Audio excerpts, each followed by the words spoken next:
So the big question is this: how are gigging musicians like us, who don't make any money streaming, who are spending money from our own pockets, how do we treat our music careers as online businesses in a way that lets us get our music and the things we believe in out to the world, yet still remain profitable? That is the question, and this podcast will give you the answer. My name is Jared Judge, and welcome to the Gigging Musician Podcast.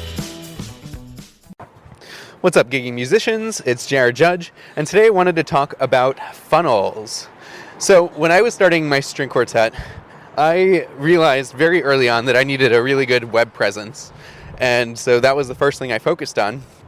And I did what I thought I was supposed to do, and what everybody does when they create a website, which is they create a homepage, they create an About Us page, they create a Contact Us page, a Frequently Asked Questions page, a Videos page, Photos page, and even a song list page. And I just kind of threw it up there with maybe one button that's like, hey, contact me if you're looking to book my string quartet for your wedding. And I just kind of hoped that that would work. What I didn't realize was that by creating a website with so many different options, I was essentially creating a maze for people to get lost in. So if I did a wedding expo or something and I started to drive traffic to the website, it wasn't focused on any one goal in particular because there was just too many options. People would come to the website, then I could see on Google Analytics, they would go from the home page to the Frequently Asked Questions page, to the About Us page, and then leave. Or they would take another path. They would come to the home page, go to the song list page, go to the videos page, and then leave. And so by giving people too many choices, I was actually preventing my group from getting booked. And ultimately, I was preventing myself from having a successful career as a performer. And that's when I discovered a marketer, an online marketer by the name of Russell Brunson. And his whole thing is online sales funnels. And basically he provided with me a framework to essentially set up a funnel where when you send somebody to your site or when you interact with somebody in any way, you only give them one choice. Either they do it or they don't. You don't give them 5 choices of different links they could visit. Or if you're on the phone with somebody, you can treat a phone call as a funnel too. You either say, are you ready to book your date or not? One choice and one choice only. And so he introduced this concept of funnels to me. I started to implement it by reducing the number of choices on my website and then realizing that whenever I was emailing somebody too, it was a funnel. Give them one choice and one choice only. Sorry about this loud car going by. And once I started to do that, all of a sudden, it unlocked a whole world of measuring and analytics and truthfully success because I was giving people one choice. Either you're ready to book me or you're not.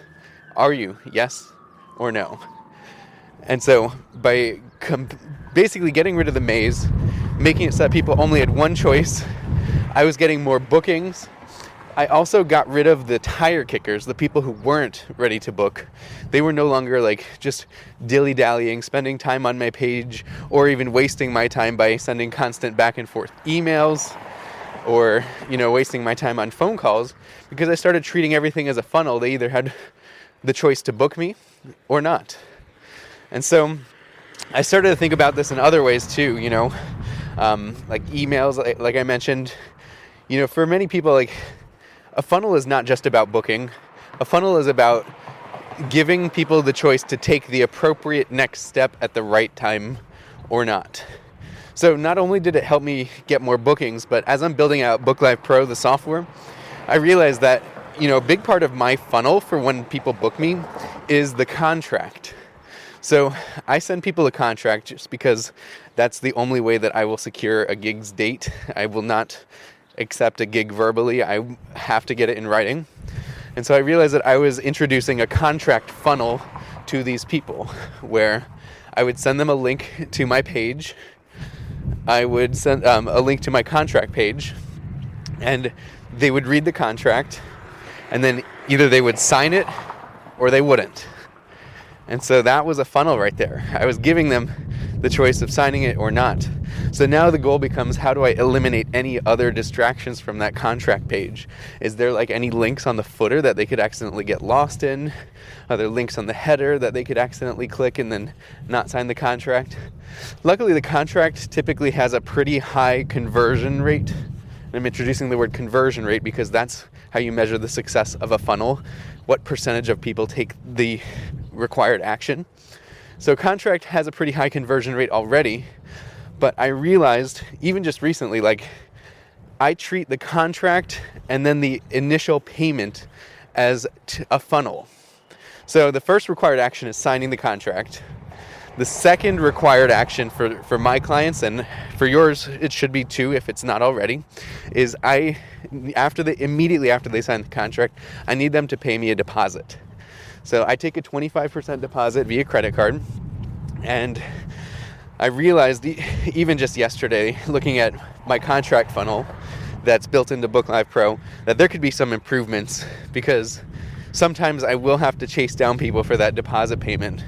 So the way that it used to work is that people would go to my contract funnel, they would read the contract, and then all the way at the bottom there would be a signature box, a place for people to type their signature and then effectively sign the contract.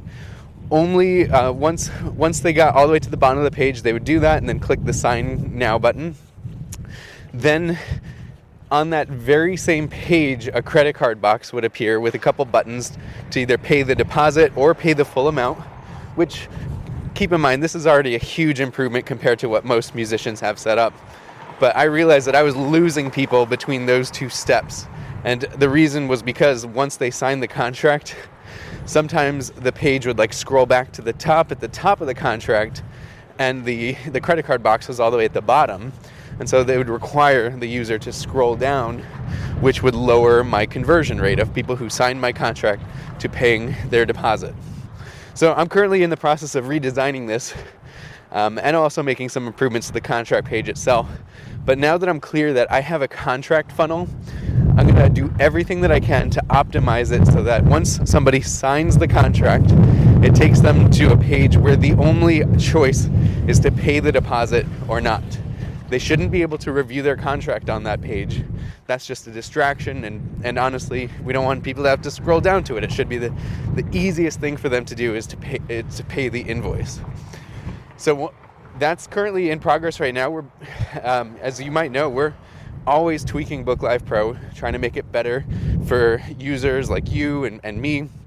And I'm really excited to see what our designer comes up with. And then we're going to implement it, do a little bit of beta testing.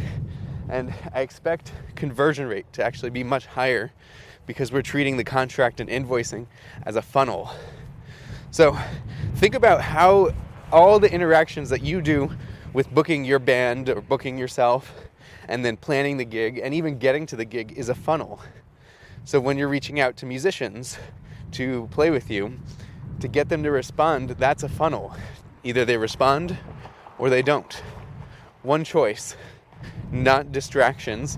That's why I always say, like, group chats for band management is a terrible thing, because if you're not treating it as a funnel, you're going to get distracted. People have conversations about, did you watch the latest Batman movie?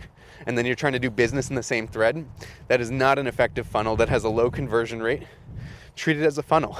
Either they do it or they don't. So that's all I got for you today, guys. If you're interested in applying funnels into your band or your musical career, go ahead and check out booklivepro.com. If you notice this podcast is a funnel too, if you made it to the end, then there's one action I want you to take. It's to visit booklivepro.com and consume the content there. And that's also a funnel too. Either you click the start free trial button or you don't. So go ahead and start applying funnels to your music career. And if you like this podcast, click subscribe, like it, share it, and I will see you on the next Gigging Musician podcast.